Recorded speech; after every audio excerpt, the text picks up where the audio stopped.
title of my paper is called The Spiritual Animal Kingdom on Gillian Rose's Hegelian Critique of Bourgeois Society. In Gillian Rose's Hegel Contra Sociology, Hegel's philosophy is established as going far beyond abstract metaphysics.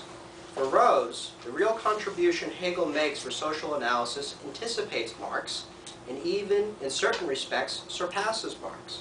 Hegel reveals the dialectical unity of forms of thought with their social correlates, and his criticisms of the most abstract ideas of philosophical discourse show the concrete social relations they presuppose. It is the supreme merit of Rose that she brilliantly explains how Hegel's categories are saturated with political and social significance. His philosophy is not so much a contemplative exercise, or of just, to put it another way, the owl of Minerva spreading its wings at dusk. This owl also takes flight of dawn and heralds the return of Athena and of a world where we can experience freedom without domination. Rose argues that Hegel is not a thinker who seeks to resolve and reconcile all contradictions into a system of thought, but makes evident the deep and lacerating contradictions that constitute bourgeois society, specifically at the level of its property relations. I will argue here that the idea Rose sees as the most important for social critique is Hegel's conception of the spiritual animal kingdom. This image of the spiritual animal kingdom epitomizes the real and mystifying dynamics of bourgeois society. It is a kingdom which results when abstract, universal consciousness appears to treat others as ends in themselves, but actually treats others and itself as a means. Each particular consciousness in the kingdom limits itself to its own tasks and particular kinds of work, and understands its activities as contributing to the common good. But it is a deceived consciousness, and instead of a common good, only manages to serve the antisocial interests of private property.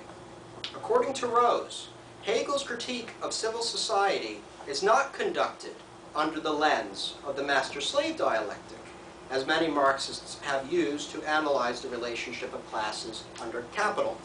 Explicitly contra Alexander Kojève, for Rose's Hegel, the spiritual animal kingdom of bourgeois society is where there is apparent harmony, but it cannot operate according to a master-slave dialectic, since the bondage that the worker faces is not a transparent one, but is masked by the universalizing ideology of equality of persons under the law.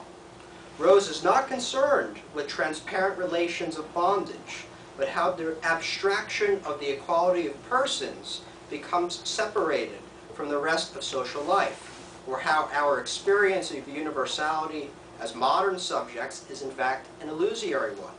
What Kojève lacks in his dialectic, then, is an adequate analysis of the political and legal superstructure of bourgeois law, of the concept of the person that makes this experience of bifurcation of universal and particular interests possible in the first place. Without the mediating step of persons, Kojève assumes that the future belongs to the slaves once they have overthrown their masters. The slave for Kojève is the active side of history, who, through his work and activity, transforms the world according to his wants and desires, and demands the recognition of his humanity. But for Rose, the work activity of the slave is not enough as a formative experience of universality, and bourgeois society actually represents the victory of the master. It cannot belong to the slaves, since here the master becomes master and slave. These are the persons of civil society, and they know themselves only as masters, but do not know that they are really slaves to private property. It is only in bourgeois society that a deceiving consciousness is possible, where essentially the private interests of selfish actors are seamlessly reified as constituting the unity of social life. Here, the fantasy of formal equality masks the real contradictions of class. Thus, the forms of domination we experience under the yoke of capital are mediated by the relations that arise between people when they define themselves as persons. Persons is the term for bearers of legal property rights, according to Roman and modern law. And for Rose and Hegel, these laws install a reign of abstraction of how things which are particular and different can be converted into an abstract identity. But all of this presupposes a real lack of identity between the particular and the universal. It is a mark of what Rose calls after Hegel relative ethical life. The same identity between different things in commodity exchange is reproduced in a formal way in how people are relatively identical before the law as persons, where persons are those who have the abstract right to property. But what is relative here is how the concept of equal persons presupposes an actual relation of lack and cannot be said to constitute an absolute ethical life, since the very idea of personhood rests on specific people who have not been taken up into the legal concept of personhood, i.e., of those who do not have property. What follows from this is while the reigning concept of the person levels out everyone ideologically as equals, this formal recognition of property relations presupposes the subordination of others to those who have property. One person recognized by the law as a property owner thus can act as the cause, or the unity of others, and may act as what gives meaning and purpose to social bonds. Rose cites how vehemently Hegel reacted against deriving real ethical relations out of bourgeois property relations, reminding us how opposed he was to any contractarian model of the state.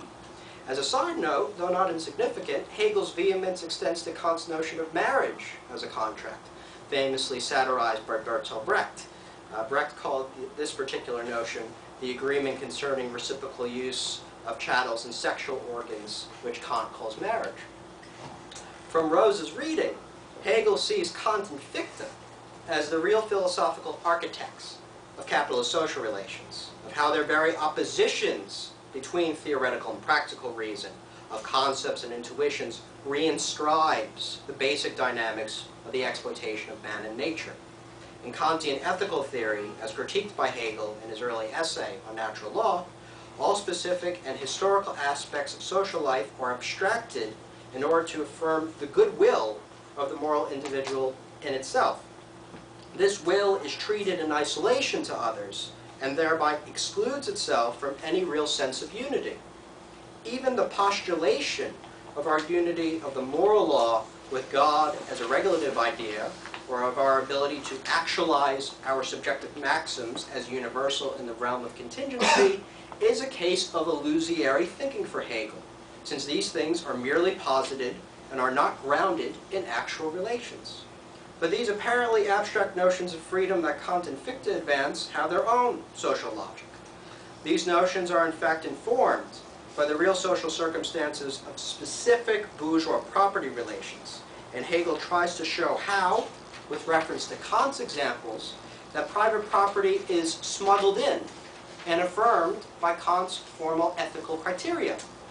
Ideas concerning property in Kant satisfy the acid test of universalizability.